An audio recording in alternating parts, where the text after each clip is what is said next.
শেখ মুজিবের ছবির পক্ষ নিয়ে বিএনপি যে ভুল করেছে এটা রুহুল কবির রিজভী বুঝতে পেরেছেন। সকালে শেখ মুজিবের ছবির পক্ষে বলে দুপুরের পরেই রুহুল কবির রিজভী আনুষ্ঠানিক বিবৃতি দিয়ে বিএনপির পক্ষ থেকে দুঃখ প্রকাশ করেছেন। বিএনপির যে ভুল স্বীকার করা, এর মধ্যেও আন্তরিকতার ঘাটতি আছে, ছলচাতুরি আছে। জনরোষে পরে বিএনপি ভুল স্বীকার করেছে। হয়তোবা তারেক রহমানও বলে দিয়েছে যে তাড়াতাড়ি ভুল স্বীকার করো, নইলে অবস্থা 12টা বেজে যাচ্ছে। কিন্তু বিএনপির আসল চরিত্র এর মধ্যে ফাঁস হয়ে গিয়েছে। বিএনপির এই ভুল স্বীকারে ঘাটতি আছে। যদিও এটা একটা জনতার বিজয়, যে আমরা সমালোচনা করেছি, তীব্র প্রতিক্রিয়া জানিয়েছি, যার ফলে বিএনপি ভুল স্বীকার করতে বাধ্য হয়েছে, জনগণের মন্তব্য। কিন্তু বিএনপির রাজনৈতিক স্ট্যান্স কিন্তু মুজিবের ছবির পক্ষ নেয়ার যে অবস্থান ছিল ওইটাই। কেন সেটা, এবং ভুল স্বীকার করে বা দুঃখ প্রকাশ করে যে বিবৃতি দিয়েছেন, এই বিবৃতিতে যে ছলচাতুরি আছে, এটা আমাদেরকে বিশ্লেষণ করতে হবে। দর্শক, বিএনপির যে বিবৃতি আমি একটু বিশ্লেষণ করছি। দেখেন, প্রেস বিজ্ঞপ্তি দিয়েছে 12 নভেম্বর 2024। বিএনপির সিনিয়র যুগ্ম মহাসচিব অ্যাডভোকেট রুহুল কবির রিজভীর বিবৃতি, বক্তব্যের সংশোধনী। এর মানে সংশোধনী দিয়েছে। কি সংশোধনী দিয়েছে আর কি বলেছিল, আমি দুইটাই এখানে বিশ্লেষণ করব তুলনামূলকভাবে। এটা কি জনরোষে পরে এড়িয়ে যাওয়ার চেষ্টা, না তাদের রহস্য উদ্ঘাটন হয়ে গিয়েছে এখন জনরোষে পরে নতুন অবস্থান নেওয়ার চেষ্টা, না পরিস্থিতি শান্ত করার চেষ্টা, না আসলেই ভুল বুঝতে পেরে সংশোধন হচ্ছে, কোনটা? আজ 12 নভেম্বর 2024 মঙ্গলবার সকাল 10:30 বিএনপি কেন্দ্রীয় কার্যালয়ের নিচতলায় বিএনপি আয়োজিত ফ্রি মেডিকেল ক্যাম্প ও রক্তদান কর্মসূচির অনুষ্ঠানে প্রধান অতিথির বক্তব্যে বঙ্গভবন থেকে শেখ মুজিবের ছবি সরানো উচিত হয়নি মর্মে একটি সংবাদ অনলাইনে প্রকাশিত হচ্ছে। সময় টিভি সর্বপ্রথম এটা নিয়ে ভিডিও রিপোর্ট করেছে। এটা কোনো লিখিত রিপোর্ট না, ভিডিও রিপোর্ট। এর মানে সেখানে সময় টিভি কিছুই বলেনি, জাস্ট রুহুল কবির রিজভীর বক্তব্যটা সময় টিভি আপলোড করে দিয়েছে। যেহেতু রুহুল কবির রিজভীর বক্তব্যটাই হচ্ছে নিউজ, লিখিত বা ব্যাখ্যামূলক কিছু না, অতএব এটা নিয়ে বিভ্রান্তি তৈরি করা বা বক্তব্য কাটছাট করা, এক অংশ বাদ দিয়ে আর এক অংশ এনেছে, এরকম ব্যাখ্যা দেওয়ার কোনো সুযোগ এখানে নেই। রুহুল কবির রিজভীর বক্তব্য ছিল মুহকামাত বক্তব্য, স্পষ্ট বক্তব্য, ভিভিড। তিনি স্পষ্টভাবে বলেছেন, আমি আবারও আলোচনার সুবিধার্থে বলছি, স্পষ্টভাবে বলেছিলেন কয়েকটা পয়েন্ট, আমরা আওয়ামী লীগের মতো সংকীর্ণ নয়। এবং খন্দকার মোশতাক শেখ মুজিবের ছবি সরিয়েছিলেন, জিয়াউর রহমান প্রতিস্থাপন করেছিলেন।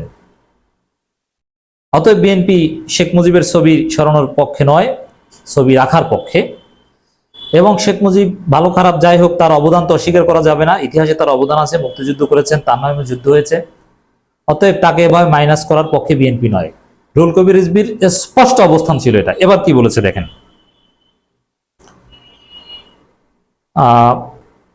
আজ গণমাধ্যমে প্রকাশিত বঙ্গভবন থেকে শেখ মুজিবের ছবি নামানো হয়েছে মর্মে একটি সংবাদের প্রতি আমার দৃষ্টি আকর্ষণ হয়। আমি মনে করেছিলাম বঙ্গভবনের দরবার কক্ষে, যেখানে সব রাষ্ট্রপতির ছবি থাকে, সেখান থেকে শেখ মুজিবের ছবি নামানো হয়েছে। মূলত ছবিটি সরানো হয়েছিল বঙ্গভবনের জন্য একটি অফিস কক্ষ থেকে। এটা দ্বারা কি বুঝিয়েছেন, রুহুল কবির রিজভী তার আগের বক্তব্য থেকে অনেকটা অস্বীকার করেছেন, যে তিনি মনে করেছিলেন যে শেখ মুজিবের ছবি সরানো মানেই সমস্ত রাষ্ট্রপতির তালিকা থেকে শেখ মুজিবের ছবি সরানো।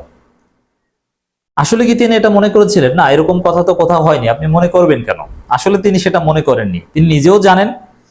এবং তিনি যে নিউজটা দেখেছেন, স্পষ্ট ছবি সহ সব জায়গায় নিউজটা এসেছে। মাহফুজ আবদুল্লাহর ফেসবুক পোস্ট, মাহফুজ আবদুল্লাহর রেফারেন্স দিয়েছিল রুহুল কবির রিজভী সকালে 10:30 যে মাহফুজ জানিয়েছে। আর মাহফুজ কি লিখেছিল, মাহফুজ কি জানিয়েছিল, যে একটা ছবি, অন্যান্য সকল রাষ্ট্রপতির না, যে শেখ মুজিবের ছবি আছে ওটা সরিয়ে দিয়েছে। এর মানে সমস্ত রাষ্ট্রপতির তালিকা থেকে ছবি সরানোর বিষয়টা যে না, এটা যে সুনির্দিষ্টভাবে শুধু শেখ মুজিবের ছবি সরানো, এটা রুহুল কবির রিজভীর কাছে স্পষ্ট ছিল। নিউজটা এভাবেই এসেছে। অতএব আমি ধারণা করেছিলাম, আমি বুঝতে পারিনি এই কথার গ্রহণযোগ্য নয়, এটা ছলচাতুরিমূলক রুহুল কবির রিজভীর মিথ্যা বক্তব্য।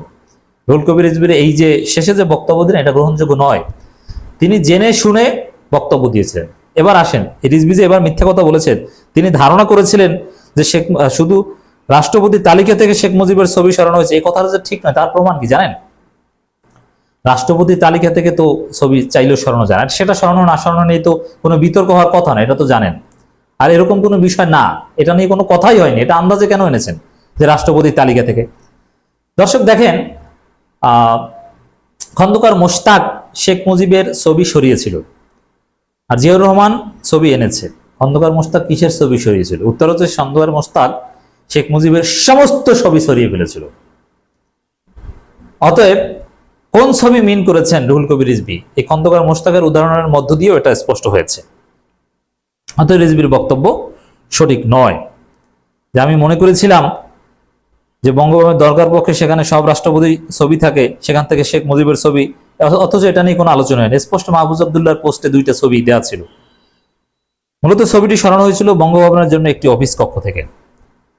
আচ্ছা দেখেন, যদি রাষ্ট্রপতির তালিকা থেকে ছবি সরানো বা এটাই যদি প্রতিবাদের কারণ হয়ে থাকে, তাহলে রিজভী যে যুক্তিগুলো দিয়েছিলেন যে আমরা আওয়ামী লীগের মতো সংকীর্ণ নই, শেখ মুজিবের অবদান অমুক তমুক, এইসব পয়েন্ট কি আসতো? এইসব পয়েন্ট আসতো না।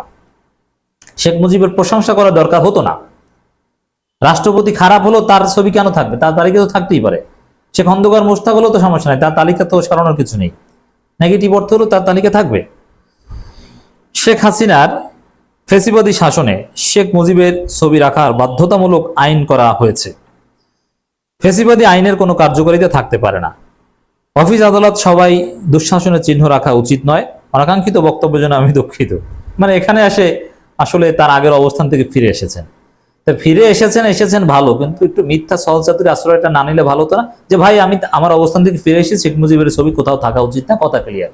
তা আমি ধারণা করেছিলাম অমুক তমুক, এই 2 নম্বরই বক্তব্যটা দেওয়ার তো কোনো দরকার ছিল না।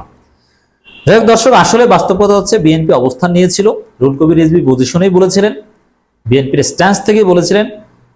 বিএনপির অবস্থান ছিল এটা যে শেখ মুজিবের ছবি না থাকলে এক পর্যায়ে হয়তো বা জিয়াউর রহমানের ছবিও কোথাও থাকবে না, আওয়ামী লীগ শেখ মুজিব না থাকলে জিয়াউর রহমান বিএনপিও থাকবে না। এই ধারণা থেকে মূলত রিজভী শেখ মুজিবের ছবির পক্ষে অবস্থান নিয়েছিল। পরবর্তীতে জনরোষে পড়ে দুঃখ প্রকাশ করে তার অবস্থান থেকে ফিরে এসেছেন। এটাই হচ্ছে সত্য কথা। যাই হোক, ধন্যবাদ জানাই যে অবস্থান থেকে ফিরে এসেছে।